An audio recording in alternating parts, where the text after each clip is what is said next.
पढ़ते हैं, ठीक है। समांतर माध्य नहीं, समांतर श्रेणी, ठीक है। और एक और हम लोग पढ़ेंगे गुणोत्तर श्रेणी।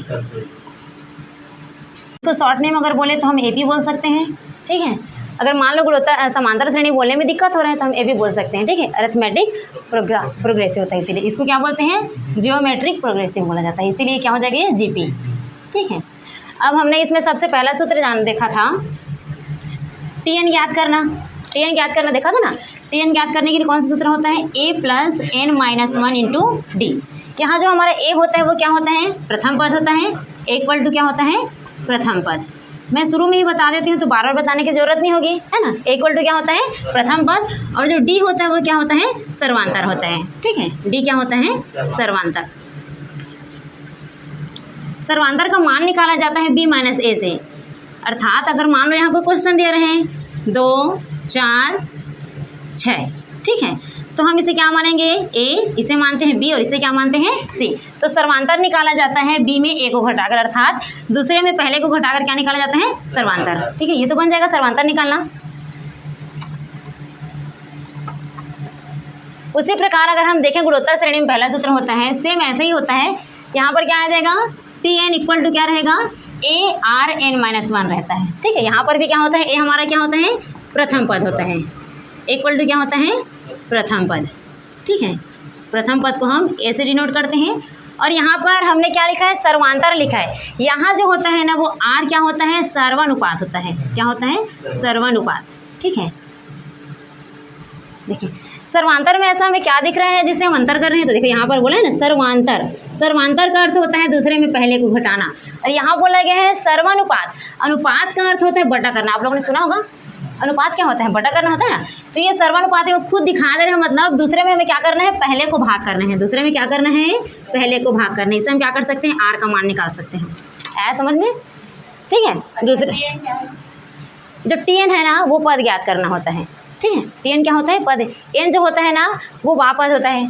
जैसे मान लो 20वां पद लिखा रहता है, क्वेश्चन जब आता है तो 20वां पद लिखा रहता है या 30वां पद लिखा रहता है ना, तो इसी एन का मान हम रखकर 20वां या 30वां पद निकालते हैं, ठीक है। आगे समझ में।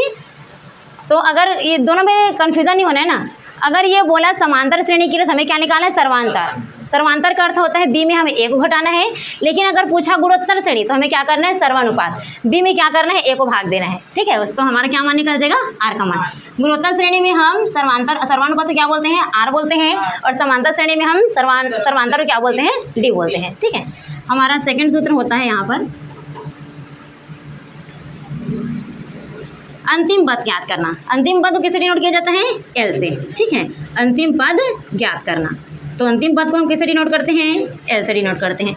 एल इक्वल टू सेम होता है जो यहाँ पर सूत्र दिया है ना, a plus n minus 1 into d, ठीक है। सेम उसी प्रकार यहाँ पर भी होता है। अगर अंतिम पद ज्ञात करना है तो एल इक्वल टू क्या हो जाता है, यहाँ पर जो दिया है ना ए आर एन माइनस 1, तो इसमें बताने की जरूरत नहीं है ना कि आर क्या होता है, सर्वानुपात होता है, ए क्या होता है, प्रथम पद होता है, और एल क्या होता है, अंतिम पद होता है।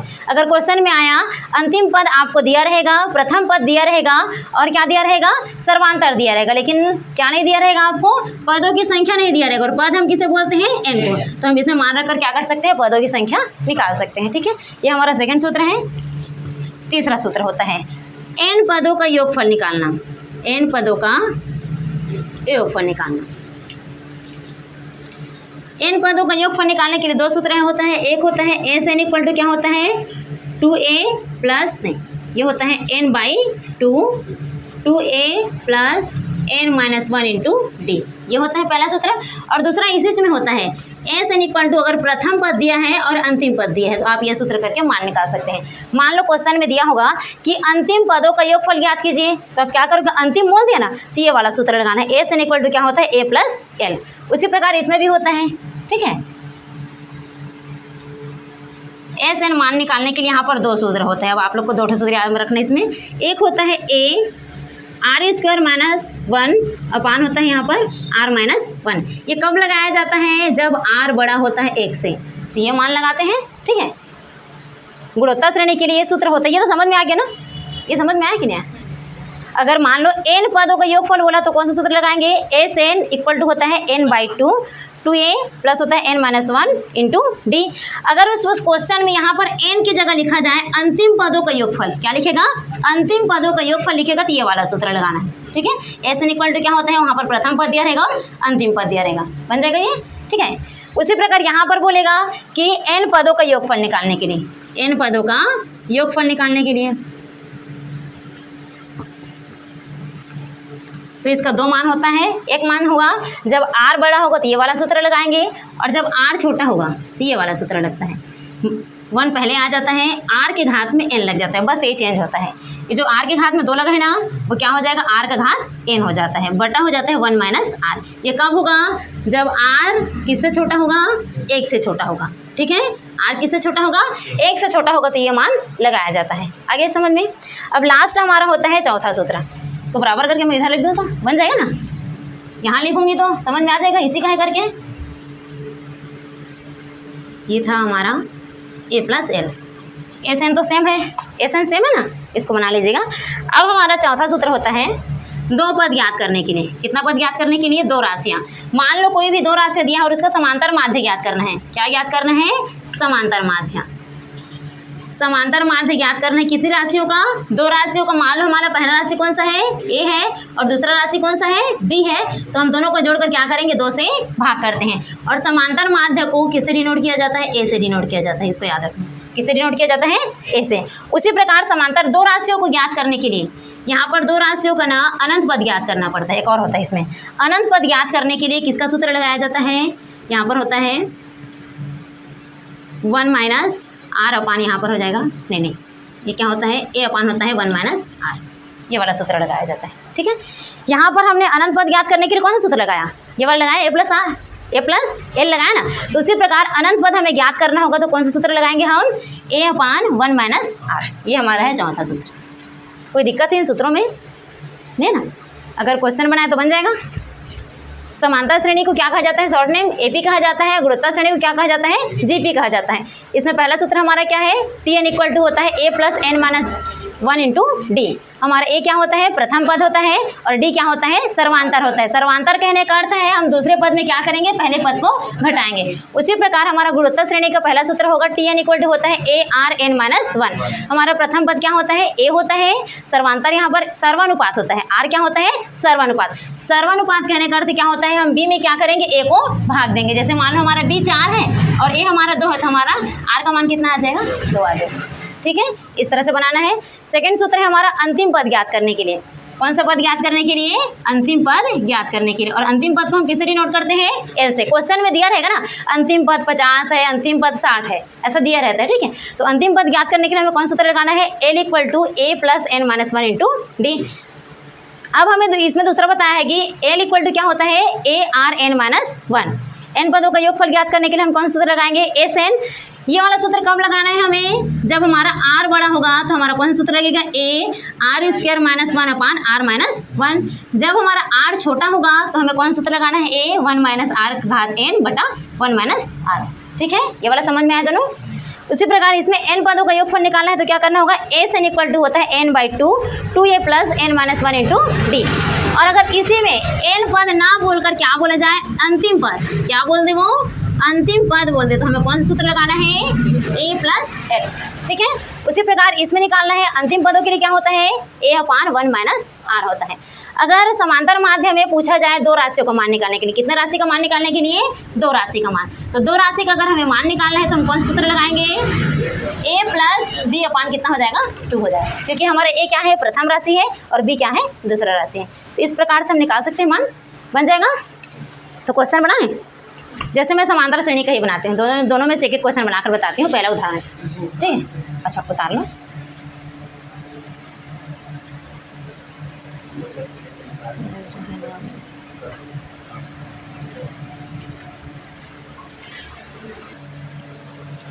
देखिए समांतर श्रेणी में पहला क्वेश्चन बनाएंगे हम। ठीक,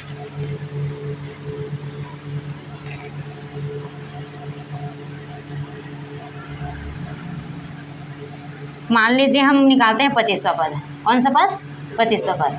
हमें क्वेश्चन दिया जाएगा कि 5 + 9 + 11 + 13 इक्वल टू कितना दिया जाएगा, 25वां पद। ठीक है, कितना निकालना है हमें, 25वां पद। तो यहाँ पर देखिए मैं क्या बताई थी, ए को हम क्या मानते हैं, प्रथम पद। तो हमारा प्रथम पद कौन सा है, 5 है ना।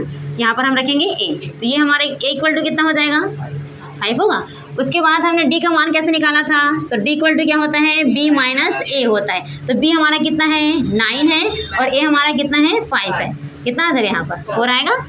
अब उसके बाद देखिए 25वां पद, तो हमने एन को क्या माना था, एनवा पद माना था ना, एनवा पद। हमारा एनवा पद क्या हो जाएगा, 25। तो एन बराबर क्या रहेगा, 25। हमारा सूत्र कौन सा है, t n equal to a plus n minus 1 into d. अब एन का मान हमने कितना लिया है, 25 लिया, तो यहाँ पर हम एन की जगह कितना रख सकते हैं, 25। ठीक है। उसके बाद ए का मान हम कितना दिया है, 5 दिया है, यहाँ पर हम कितना रखेंगे, 5। एन का मान कितना दिया है, 25 दिया है ना, -1 होगा। डी का मान कितना आया है, 4। ठीक है। अब देखिए सबसे पहले तो इसको हम घटा लेते हैं, तो 25 में एक जाएगा, कितना बचेगा, 24 बचेगा, इंटू कितना हो जाएगा, ये 4 होगा, प्लस 5। ठीक है। अब उसके बाद हम 24 को क्या करेंगे, 4 से अगर गुणा करते हैं तो कितना हो गई है, 4 चौक 16 की 6 होगा, हासिल 1 होगा, और 4 दूनी 8, और 8 कितना हो जाएगा, 9 हो जाएगा, प्लस ये क्या हो जाएगा। तो T25 का मान कितना आ जाएगा, बताइए कितना होगा, 101 आ जाएगा। ठीक है, ये हमारा आंसर है, बहुत सारा है ना। तो हमारा 25वां पद का मान कितना आ जाएगा, 101 आएगा, बन जाएगा। कोई दिक्कत इसमें, कैसे मान आया, कैसे गुणा किए, कोई दिक्कत नहीं है ना, बन जाएगा ये। उसी प्रकार इसमें लेते हैं हम। ठीक है, जैसे कि यहाँ पर हम क्वेश्चन दें, पहला क्वेश्चन है 2, 1, 1/2, 1/4 और 1/8 का 12वां पद होगा, 12वां पद होगा। तो यहाँ पर हमारा प्रथम पद कौन सा हो जाएगा, 2 होगा। हम यहाँ पर सर्वानुपात निकालते हैं, क्या निकालते हैं, सर्वानुपात। सर्वानुपात किससे डिनोट किया जाता है, R से। और सर्वानुपात निकाला कैसे जाता है, तो B में A को भाग किया जाता है। हमारा B कितना है, 1 है ना, यहाँ हम 1 रख देंगे, और A कितना है, 2 है। तो हमारा सर्वांतर कितना हो जाएगा, 1/2। यहाँ पर देखिए कितना पद बोला है, 12 पद बोला है ना, इसलिए हमारा n का मान कितना हो जाएगा, 12। n इक्वल टू कितना हो जाएगा, ये 12। हम मान को रखते हैं, तो टी एन का मान कितना है, 12 है, ए का मान कितना है, 2 है, और आर का मान कितना दिया है, 1/2 है, इंटू एन का मान कितना दिया है, 12 - 1 हो जाएगा। आगे यहाँ तक समझ में कैसे आया, ठीक है, कोई दिक्कत तो नहीं है ना इसमें। अब देखिए हमें सबसे पहले क्या करना है, 12 में 1 घटाना है। पहले 12 में 1 घटाएंगे ना, तो 12 में अगर हम 1 घटाएंगे कितना बचेगा, 11 बचेगा। ठीक है। अब देखिए कभी भी यहाँ पर गुणा रहता है तो ये गुणा ऊपर में जाता है कि नहीं जाता है, तो मैं इसको इस तरह से लिख सकती हूँ 2/2। और देखो ये जो 11 है वो सिर्फ इसका घात है, लेकिन इसका घात है क्या, नहीं है। तो ये किसका घात होगा, इसका। लेकिन इसमें कौन सा घात है, एक घात है। आ रहे समझ में, कुछ नहीं करता क्या होता है, यहाँ पर घात 1 होता है, लेकिन यहाँ पर 1 का घात कितना है, 11 है, और 2 का घात कितना है, 11 है। तो 1 का घात 11 करेंगे तो 11 ही होगा, लेकिन 2 का घात 11 करेंगे तो बहुत ज़्यादा आंसर आएगा ना इसका। तो पहले हम गुणा नहीं करेंगे, पहले क्या करते हैं, घटा देते हैं। आप लोग ये वाला सूत्र जानते ही होंगे, अगर कोई भी संख्या है उसका घात क्या दे रहेगा, m, और a का घात n दे रहा है, तो ये क्या होता है, बटा में रहता है, तो m माइनस क्या होता है, n होता है ना, घट जाता है। तो इसी प्रकार इसको हम घटा देंगे, तो कितना आएगा हमारा मान, दोनों जो आधार क्या है, 2 है, क्या हो जाएगा 1 - 11 होगा कि नहीं होगा। अब हम अगर घटाते हैं तो कितना आएगा मान, -10 आएगा। लेकिन क्या हम इसको आंसर बोलेंगे, नहीं बोलेंगे, इसको हम इस रूप में लिख सकते हैं, 2 की घात कितना हो जाएगा, ये 10। ठीक है, कितना हो जाएगा, 2 की घात 10। और अगर हम 2 को कितना बार गुणा करेंगे, 10 बार गुणा करेंगे, तो इसका आंसर हो जाएगा 10 24। कितना होगा, 10 24। गुणा कर देख लीजिए। ठीक है, 2 को कितना बार गुणा करना है, हमें 10 बार गुणा करना है ना। जितना घात रहता है उतना बार गुणा किया जाता है कि नहीं किया जाता है, किया जाता है। तो 2 को अगर हम 10 बार गुणा करें तो कितना आएगा, 2 कितना हो गया, ये 2 2 4, वो 10, एक और लगेगा। देखो गुणा करते हैं, 2 दूनी 4, 4 दूनी 8, 8 दूनी 16, 16 दूनी 32, 32 दूनी 64। कितना हो गया, सीधा से कर लेते हैं, 2 दूनी 4, 4 दूनी 8, 8 दूनी 16, 16 में क्या करते हैं, 64 गुणा कर देते हैं। ठीक है, तो 16 जब कितना हो जाएगा, 64 की 4 हासिल कितना होगा, 6 होगा, और 16 6 का 96 होता है ना, और 96 में 9 जोड़ देते कितना होगा, कितना हो जाएगा, 102 ही तो होगा ना। ये 96 है, 96 में हमने 6 जोड़ दिया तो 12 की 2 हासिल है, ये 102 आया। ये देखो आंसर आया कि नहीं आया, ये हो जाएगा हमारा आंसर 1/1024 बन जाएगा। कोई दिक्कत है इसमें, माइनस कैसे, यहाँ पर माइनस कैसे, कहाँ पर, ये वाला, नहीं नहीं माइनस नहीं है ये, मैं बता रही थी आप लोग को कि मान लो अगर आधार सेम होता है, आधार क्या होता है, सेम होता है, और वो बटा में रहे तो क्या हो जाता है, वो घट जाता है, और अगर आधार क्या होता है, सेम रहे और गुणा में रहे तो क्या हो जाता है, वो जुड़ जाता है। ठीक है, तो आधार क्या था, सेम था, और बटा में, इसे हम क्या करेंगे, घटाएंगे। यहाँ पर ये सूत्र लिख लीजिएगा तो ज़्यादा याद रहेगा। ए का घात m बटा ए का घात क्या होता है, n इक्वल टू क्या होता है, a m माइनस n, ये ठीक है ना, बन जाएगा ये। कल ही मैं बताई थी अगर कोई संख्या में माइनस चिन्ह बड़ा का रहे तो क्या होता है, वो माइनस ही आता है, और अगर छोटा का रहेगा तो वो प्लस, छोटा मतलब छोटा का नहीं देखा जाता है, अधिकतर किसको देखा जाता है, माइनस है ना, बड़ा को देखा। मान लो ये प्लस रहता तो क्या आ जाता है, यहाँ पर प्लस 10 आता, लेकिन यहाँ पर माइनस तो कितना आएगा, ये माइनस 10 आएगा। ठीक है, ठीक है, इन पदों को मान निकालने के लिए बताई थी मैं आप लोग को। मान लीजिए क्वेश्चन दिया जाए, इन पदों के लिए सूत्र क्या बताई थी, वो अंतिम पद के लिए था। ठीक है, योगफल ज्ञात करने के लिए एस एन इक्वल टू क्या निकाला था हम लोग, n/2 और ये 2a plus n minus 1 into D, ये वाला सूत्र लगाए थे। ठीक है, अब हमें क्वेश्चन दिया जाए कि 7 प्लस 12 प्लस 17 प्लस 22, ठीक है, इस तरह से हमें कहा जाए कि 30 पदों का योगफल ज्ञात कीजिए। कितना पदों का, 30। देखो योगफल बोला जाएगा तो योगफल का सूत्र यही है ना, ये है कि नहीं है, तो हम जान लेंगे कि योगफल बोल रहे हैं मतलब इसी सूत्र को हमें लगाना है। तो 30 पदों का योगफल ज्ञात करना, तो हमारा a कौन सा होगा, इसमें से 7 होगा, एक पॉइंट कितना आ जाएगा, 7 आ जाएगा, और d का मान हम कैसे निकालते हैं, b माइनस a से निकालते हैं। तो 12 में 7 घटाएंगे तो कितना बचेगा, 12 में 7 घटाएंगे तो कितना बचेगा, 5 बचेगा ना, ये आ गया। अब उसके बाद 30 पदों का बोल रहे हैं, तो पद हम किसको बोलते हैं, n को बोलते हैं, पद हम किसको बोलते हैं, n को बोलते हैं। तो n का मान कितना आ गया, 30। अब इसमें हम मान रख देते हैं। ठीक है, एस एन इक्वल टू कितना होगा, n को हमने कितना माना है, 30 बटा कितना हो जाएगा, ये 2, a का मान कितना है, a का मान कितना है, 7। ठीक है, प्लस n का मान कितना है, 30 है 1, और d का मान कितना आया है, 5। यहाँ तक समझ में आया, कोई दिक्कत तो नहीं है। हाँ ठीक है, अब कटाएंगे इसको, तो 2 एकम 2, 2 एकम 2 और 2 पंचे 10, ये कितना आ जाएगा, 15 आएगा। इन दोनों को गुणा करेंगे, 2 सत्ते 14 हो जाएगा। इसमें से कटाएंगे कितना बचेगा, 29 गुणित 5, गुणा करिए 5 से कितना होगा, कितना आ जाएगा, 5 ने 45 की 5 हासिल 4 और 5 दिन 10, 10 4 14, कितना आएगा। अब इसमें अगर हम जोड़ते हैं 14 को तो कितना हो जाएगा, ये 9 और ये हो जाएगा 5 और 1, 159 होगा, होगा कि नहीं होगा। अब देखिए इन दोनों के बीच में क्या है, गुणा है, कौन सा चिन्ह है, गुणा है। तो अगर हम 15 से गुणा करते हैं तो कितना हो जाएगा, ये अगर 15 का गुणा करना नहीं आता, सीधा क्या कर सकते हैं, 5 का गुणा कर सकते हो पहले, फिर 1 का गुणा कर सकते हो। तो 5 के करेंगे तो कितना होगा, 5 ने 45 की 5 होगा, हासिल कितना आ जाएगा 4, और 5 पंचे 25, 25 से 4 कितना हो जाएगा, 29 के 9 हासिल 2। ठीक है, 5 और 2 कितना हो जाएगा, 7 हो जाएगा। ठीक है, अब 1 का गुणा करेंगे तो 1 ने 9, 1 पंचे 5 और 1 कम 1, 5 9 दिन 18 की 8 हासिल 1, 12 1 13 के 3 हासिल 1, और कितना हो जाएगा 2। कितना आ गया हमारा आंसर, 2385। ठीक है, यहाँ हम लिख सकते हैं एस एन इक्वल लिख सकते हैं 2385, ये बन जाएगा, कोई दिक्कत तो नहीं होगा ना। ठीक है, उसी प्रकार अगर यहाँ हमें बोला जाए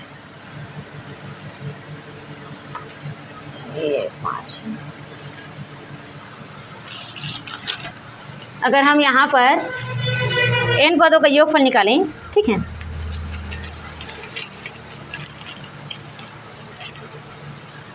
जैसे क्वेश्चन दिया है 1 3 9 27 इक्वल टू कि प्रथम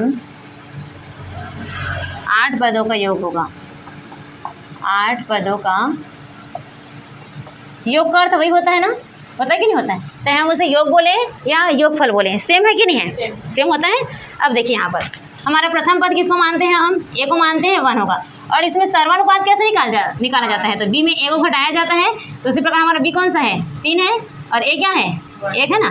तो अगर हम 1 से भाग करें 3 को कितना आएगा, 3 ही आएगा। अब देखिए कितना पद बोला है, 8 पद बोला है, इसलिए हमारा n का मान कितना हो जाएगा, 8। यहाँ तक कोई दिक्कत नहीं है। अब हमारा सूत्र कौन सा था, एस एन इक्वल टू क्या था, कौन कौन सा सूत्र था, हाँ a r स्क्वायर मान था। लेकिन यहाँ पर देखिए हमें देखना है मान को, अच्छा यहाँ पर मैं r लिखना भूल गई हूँ ना, ऐसे देखिए। अब हमारा देखिए ये जो r है, r कितना है हमारा 3 है, 3 है कि नहीं है। तो मैं अभी बताई थी कि r जब बड़ा होगा 1 से तो कौन सा सूत्र लगेगा, a r स्क्वायर माइनस 1 अपान क्या था r माइनस 1, ये रहेगा बोली थी। और जब r अगर छोटा रहे किससे, 1 से, तो कौन सा सूत्र लगेगा, a 1 माइनस r के घात क्या था n अपान क्या था 1 माइनस r था, ये था कि नहीं था। तो हम इसमें कौन सा सूत्र लगाएंगे बताओ, कैसे पता चलेगा, ऊपर वाला सूत्र लगेगा, क्योंकि यहाँ पर जो हमारा 3 है वो क्या है, 1 से बड़ा है। ठीक है, चलिए लगाते हैं ये वाला सूत्र।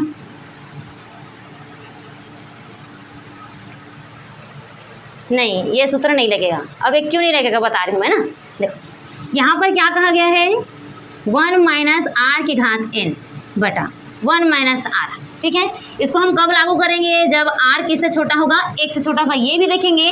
लेकिन यहाँ पर देखिए किसका मान दिया है, n का मान दिया है, और यहाँ पर हमारा n का मान है कि नहीं है ना। तो अगर हम इस सूत्र में रखते हैं तो n का मान हम तो रख ही नहीं पा रहे हैं, तो मान आएगा क्या, आएगा क्या, नहीं आएगा ना। तो हमारा सूत्र कौन सा होगा, ये वाला होगा।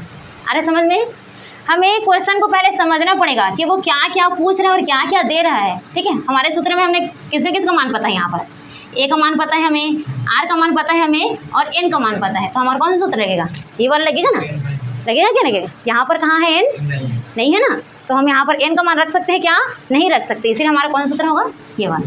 आगे समझ में, हम इस सूत्र में मान रखते हैं। देखिए a का मान कितना दिया है, 1 दिया है, 1 रखेंगे, 1 का 1 ही होगा। r का मान कितना दिया यहाँ पर, फिर n का मान कितना दिया, r दिया। यहाँ तक समझ में है। 1 माइनस कितना हो जाएगा, r का मान कितना हो जाएगा, 3। अब अगर हम इससे गुणा करते हैं तो सेम ही होगा, ये होगा कि नहीं होगा। 1 माइनस कितना हो जाएगा, 3 की घात 8, और अगर हम 3 में 1 घटाते हैं तो कितना बचेगा, -2 कितना बचेगा। अब देखिए हम इस तरह से मान लिख सकते हैं कि हम माइनस में ला सकते हैं, नहीं ला सकते। अगर हमें और हल करना है तो हम क्या कर सकते हैं, माइनस का गुणा कर सकते हैं, दोनों में क्या कर सकते हैं, माइनस का दोनों में गुणा कर सकते हैं।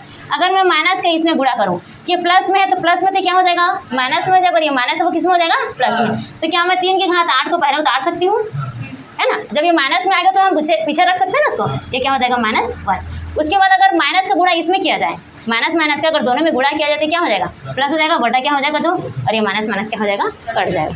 आया यहाँ तक समझ में, माइनस माइनस क्या हो जाएगा, कट जाएगा। तो हमारा आंसर कितना आ जाएगा, 3 की घात 8 माइनस 1/2, ये हमारा क्या है, आंसर। कोई दिक्कत तो नहीं है ना, बन जाएगा ये। ठीक है, हमें पहले क्या करना पड़ेगा, क्वेश्चन को समझना पड़ेगा कि वो पूछ क्या रहा है। ठीक है, उसके हिसाब से हमें ये दोनों सूत्र को लगाना है। ठीक है, अगर वो n का मान नहीं दिया रहता तो हम क्या करते हैं, इस सूत्र में मान रखते हैं, लेकिन वो n का मान दिया तो हम क्या करेंगे, इस सूत्र में मान रखेंगे। ठीक है, ऐसे बनाना।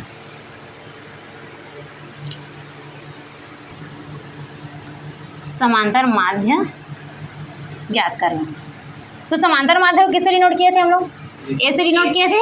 ठीक है, इक्वल टू क्या बताए थे, a + 1/2।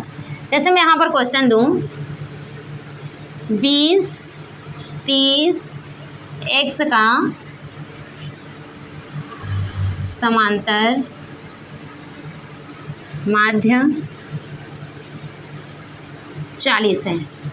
ठीक है, कितना है, 40 है।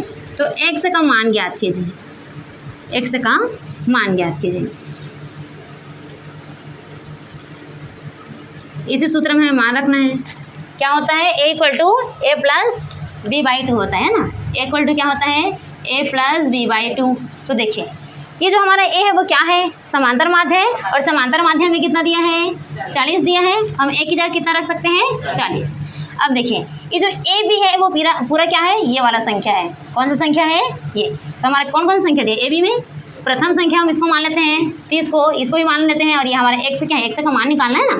ठीक है, तो ये हमारा प्रथम संख्या हो गया 20, दूसरा संख्या हो गया 30, प्लस क्या हो गया, x। देखिए ये जो बटा है ना, उसमें हम 2 तो लिखते हैं, लेकिन पहले इन संख्याओं को गिना जाता है, उसे रखा जाता है। ठीक है, क्या किया जाता है, संख्या। देखिए हम यहाँ पर 2 क्यों लिए थे, क्योंकि हमारा कितना संख्या था, 2 संख्या था, इसलिए हमने क्या लिया था, 2 लिया था। लेकिन हमारा कितना संख्या देखिए, 1 2 और 3 है, 3 है कि नहीं है, इसलिए हम कितना संख्या लेंगे, 3। आ रहे समझ में। ये नहीं सोचना है कि हमने सूत्र में तो 2 पढ़ा था, 2 पढ़ा था ना। देखो सूत्र में हमने ये भी तो पढ़ा था कि प्रथम संख्या प्लस द्वितीय संख्या पढ़ा था। तो जब हम 2 संख्या लेंगे तो हमारा बटा कितना रहेगा, 2 रहेगा। लेकिन अगर हम 3 संख्या पढ़ेंगे तो हमारा बटा कितना रहेगा, 3। वो संख्या पर निर्भर करता है कि वो कितना संख्या देता है। मान लो 4 देगा तो बटा कितना हो जाएगा 4, 5 देगा तो बटा कितना हो जाएगा 5। आगे समझ में। अब देखिए कोई भी संख्या जब बटा में रहता है उसको पक्षांतर करते हैं तो कहाँ जाता है, वो गुणा में जाता है। ठीक है, तो ये 3 को हम इधर पक्षांतर कर देंगे, वो किस में आ जाएगा, गुणा में आ जाएगा। आगे समझ में। फिर ये हो जाएगा 20 प्लस 30 प्लस क्या हो जाएगा x। दोनों को जोड़ेंगे कितना हो जाएगा, ये 50 होगा। इधर बना दूं मैं, ठीक है। अब देखिए इसको गुणा करेंगे 4 3 12, ये हो जाएगा 120 बराबर ये हो जाएगा 50 प्लस x। अब देखिए ये प्लस में है, इधर पक्षांतर करेंगे तो क्या हो जाएगा, ये माइनस में हो जाएगा, बराबर क्या हो जाएगा x। ठीक है, ये 0 12 में से 5 आएगा तो कितना बचेगा, ये 7, हाथ से 70 आएगा, x का मान 70 आएगा। आ गया आंसर, कितना सरल है देखो, बन जाएगा। और ये जो समांतर माध्य है ना, वो हर एक एग्जाम में पूछा जाता है कि नहीं पूछा जाता है। तो इससे क्लियर हो जाएगा, समांतर माध्य बना सकते हैं। बस इतना याद रखना है हमें कि वो संख्या कितना पूछ रहे हैं। जितना संख्या पूछेगा उसके बटा में रहेगा, और जो संख्या पूछता है उसको हम कहाँ लिखते हैं, ऊपर में लिखते हैं। ठीक है, बन जाएगा ये क्वेश्चन। अब हम गुणोत्तर श्रेणी का देख लेते हैं पहला। ठीक है, गुणोत्तर श्रेणी में कौन सा पद देखेंगे, अनंत पद ज्ञात करना। ठीक है, कौन सा पद ज्ञात करना, अनंत पद। तो मान लो अगर आप लोग को क्वेश्चन दिया जाए 1 + 1/2 + 1/4 प्लस अनंत पद। ठीक है, कि अनंत पदों का योग होगा, अनंत पदों का योग होगा। तो कौन सा सूत्र बताई थी मैं अनंत पदों का योग याद करने के लिए, एस अनंत बराबर क्या था, 1 माइनस नहीं क्या था, ए अपान क्या था, 1 माइनस आर था। ए था कि नहीं था। अब देखिए हमें सबसे पहले तो ए निकालना है और आर निकालना है। क्या क्या निकालना है, ए निकालना है और आर। तो हम ए किसको मानते हैं, प्रथम पद को मानते हैं, तो हमारा ए का मान कितना हो जाएगा, 1 होगा। अब आर निकालना है, तो आर हमारा क्या होता है, सर्वानुपात होता है। तो हम क्या करते हैं, बी में ए को भाग करते हैं। हमारा बी क्या है, 1/2 है और ए क्या है, 1 है। अब आप लोग जानते हो कि कोई भी संख्या अगर ट्रिपल बटा में रहता है, ये ए कहाँ चला जाता है, ऊपर में। ये जानते हो ना आप लोग। ठीक है, तो हम क्या करेंगे, इसको ऊपर ले जाएंगे। ये हो जाएगा 1/2 इंटू क्या हो जाएगा 1, और 1 का 1 के साथ गुणा होगा तो कितना होगा, ये 1 ही होगा। तो 1 बाई कितना हो गया 2। हमारा आर का मान कितना आ गया, 1/2। अब इसी में हम मान रखेंगे, ए का मान कितना दिया है 1, आर का मान कितना दिया 1 माइनस 1/2। क्रिया गुणा तो करना आता है पूछ नहीं दिया, मतलब यहाँ पर क्या है, 1 है। 2 का गुणा ए के साथ करेंगे, 1 का गुणा ए के साथ करेंगे और 2 का गुणा आपस में करते हैं। ये जानते हैं आप लोग, है ना। ये क्या हो जाएगा 1। 2 का गुणा 1 के साथ करेंगे, 2 1 कम 2 और 1 1 कम 1 बटा क्या हो जाएगा, 2 1 कम 2। आ रहा समझ में। ठीक है, कैसे की मैं यहाँ दिया था 1 माइनस 1/2, कुछ नहीं दिया रहता है, मतलब क्या रखते हैं 1। इस 2 का गुणा हम इसके साथ करेंगे, ठीक है। इस 1 का गुणा हम इसके साथ करेंगे और इनका क्या किया जाता है, आपस में गुणा किया जाता है। तो 2 1 कम 2, 1 1 कम 1 और 2 1 कम 2। ये आ गया मान। अब 2 में अगर हम 1 घटाते हैं तो कितना बचेगा, 2 में अगर हम 1 घटाते हैं कितना बचेगा, 1/2 बचेगा कि नहीं बचेगा। अभी फिर कितने बटा में है, ट्रिपल बटा में है, तो ये 2 कहाँ चला जाएगा, ऊपर चला जाएगा। तो 1 गुणित क्या हो जाएगा, ये 2/1, 2 1 कम 2 बटा कितना हो गया 1, और 1 का भाग करेंगे कितना आ जाएगा 2। तो हमारा अनंत पदों का मान कितना है, 2 है। आगे समझ में ये कोई दिक्कत है कहीं पर, कैसे किए, कैसे गुणा किए, ये वाला समझ में आया, आ गया ना। इसका गुणा मैं इनके साथ की, 1 का गुणा 1 के साथ की और 2 का गुणा 1 के साथ की, हमारा मान इतना आया। ठीक है, 2 में हम 1 घटाएंगे कितना बचेगा, 1/2। अभी मैं जस्ट बताई, कोई भी संख्या अगर ट्रिपल बटा में रहता है तो नीचे वाला कहाँ चला जाता है, ऊपर में चला जाता है। ये हम 2 को ऊपर लेकर गए बटा 1। अब इन दोनों का गुणा करेंगे, 2 1 कम 2 बटा कितना हो गया 1। अब 1 का भाग अगर हम 2 से करेंगे तो 2 ही आएगा, आएगा कि नहीं आएगा, 1 दूनी 2। तो हमारा आंसर कितना हो जाएगा 2। ठीक है, ऐसे बनाना, कोई दिक्कत तो नहीं है ना। कौन सा याद करना था, 30वां पद। ठीक है, तो सिंपल है, कौन सा सूत्र लगेगा इसमें, समझ में आ गया ना। कौन सा पद बोला है, 30वां पद। तो ये वाला सूत्र लगेगा, Tn = क्या होता है, a + n - 1 इंटू डी। ए का मान कितना दिया है 7, यहाँ पर हम 7 रख सकते हैं। n कितना दिया है 30 माइनस कितना होगा 1 इंटू डी का मान अगर हम 9 में 7 घटाते हैं तो कितना बचेगा, 2 बचेगा। यहाँ पर हम कितना रख सकते हैं 2। ठीक है, अब 30 में हम कितना घटाएंगे, 1 घटाएंगे तो ये 29 हो जाएगा। 29 गुणा कितना होगा 2। अभी कितना होगा 9 × 18 के 88 के हो जाएगा 4 × 5 58। ठीक है, 58 में 7 जोड़ेंगे तो कितना होगा, कितना हो जाएगा 15 के 5 65 होगा। ये हो गया Tn का मान। आगे समझ में ये हो गया। इसका आंसर आया था इतना कि नहीं आया था, 65 ही आएगा ना, आया था आंसर। चलिए इसको आप देख लीजिएगा, ठीक है। अब सेकंड क्वेश्चन हमारा क्या था? सेकंड क्वेश्चन था अनंत पद ज्ञात करने के लिए पदों की संख्या, ठीक है। मान लीजिए हमारा अंतिम पद दिया है, अंतिम पद को हम किससे डिनोट करते हैं? अंतिम पद को एल से डिनोट करते हैं ना।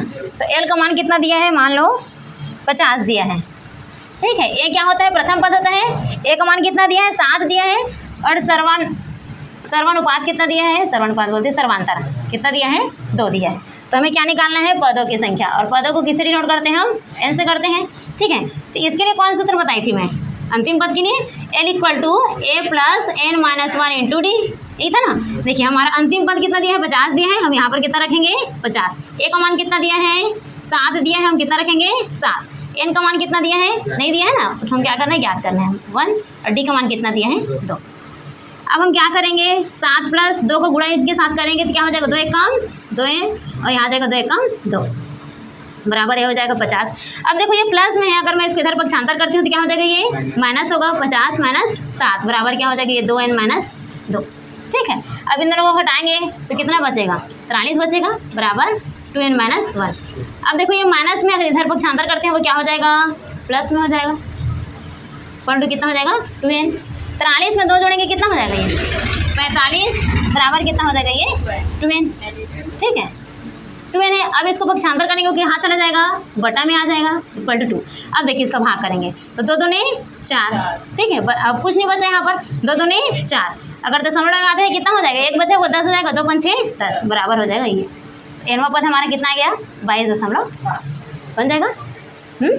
वहाँ तक बन जा रहा था, ये नहीं समझ में आ रहा था कि कैसे आएगा, ठीक है। बन जाएगा ये। देखो मैं उस दिन ही बताए थे, आप नहीं आए थे। ये हमारा नियम जानना जरूरी है। पक्षांतर का नियम आता होगा।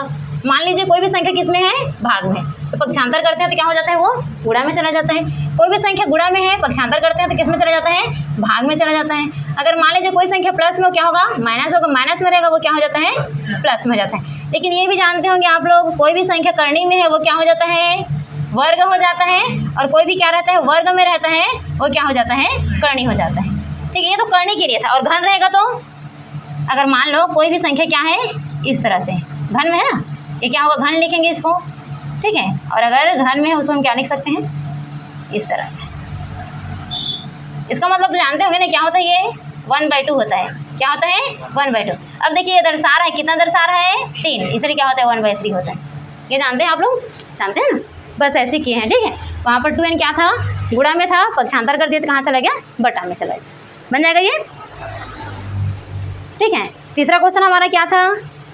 पदों का योगफल ज्ञात करना, ठीक है। पदों का योगफल ज्ञात करना।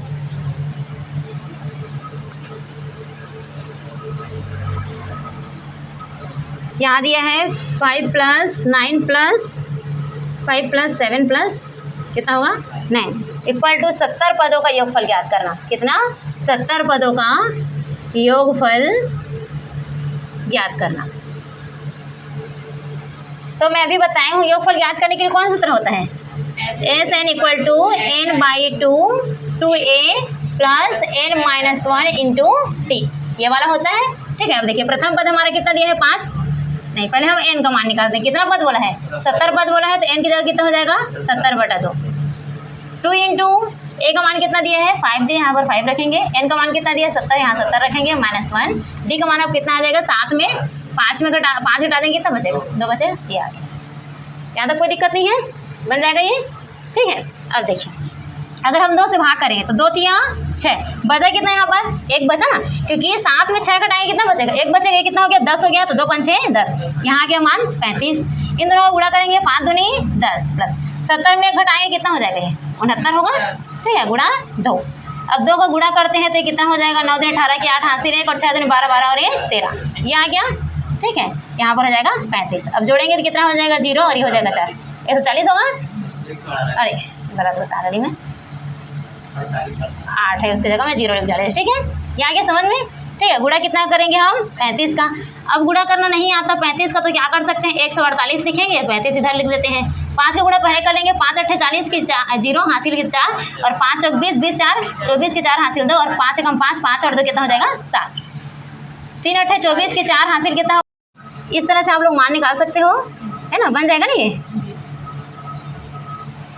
जिनके बीच में, ठीक है, जिनके बीच में 5 समांतर माध्य है, 5 समांतर माध्य है, तो उनका मान ज्ञात कीजिए।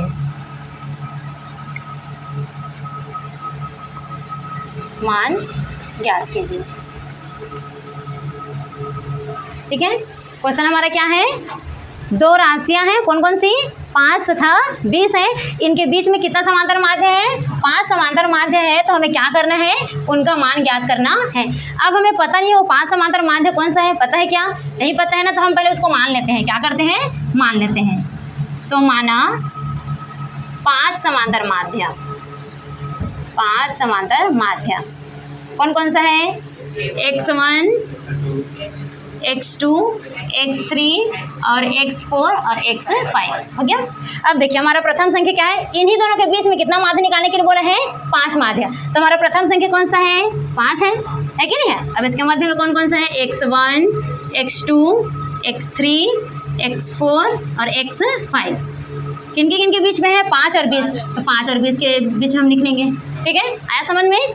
अब देखिए यहाँ पर कितना माध्य बोला है, 5 समांतर माध्य। तो हमारा Tn का मान कितना होगा, Tn का मान कितना होगा, Tn का मान कितना होगा, 5 होगा। कितना होगा, 5 हो जाएगा। ठीक है, कितना हो जाएगा, 5 होगा।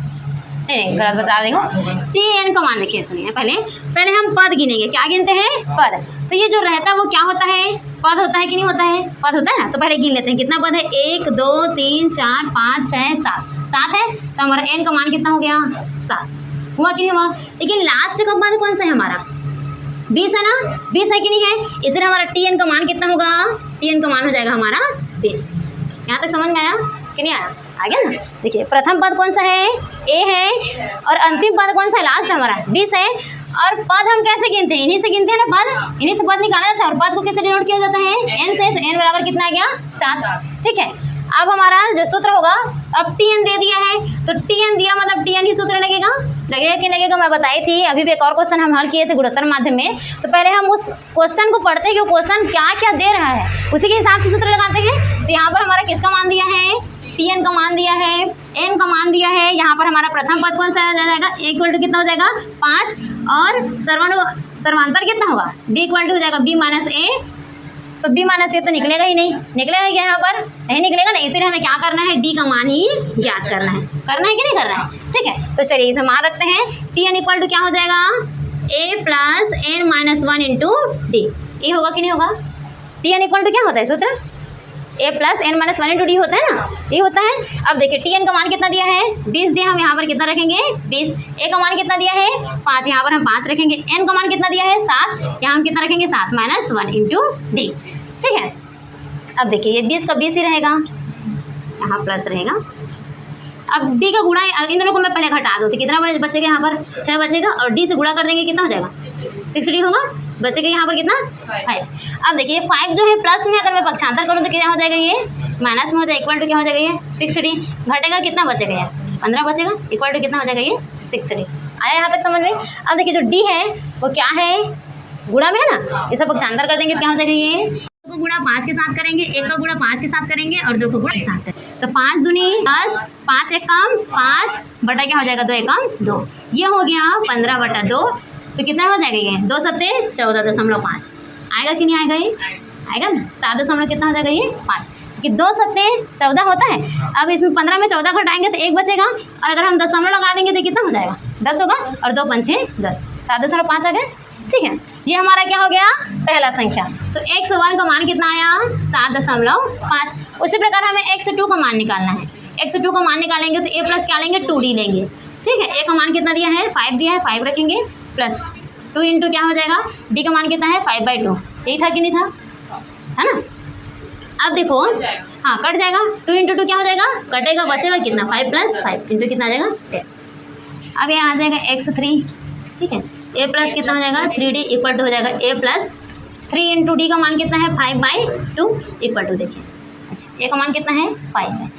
अब देखिए गुणा होता है इसके साथ, होता है कि नहीं होता है, ये हो जाएगा 5 + 5 दिया 15। ठीक है, और ये कितना हो जाएगा, बटा 2। कुछ नहीं दिया है, फिर हम क्या करेंगे, यहाँ पर बटा 1 लगाएंगे, गुणा करेंगे। ठीक है, इधर मिटा दो, इधर समझ आ गया ना कैसे करना है, बन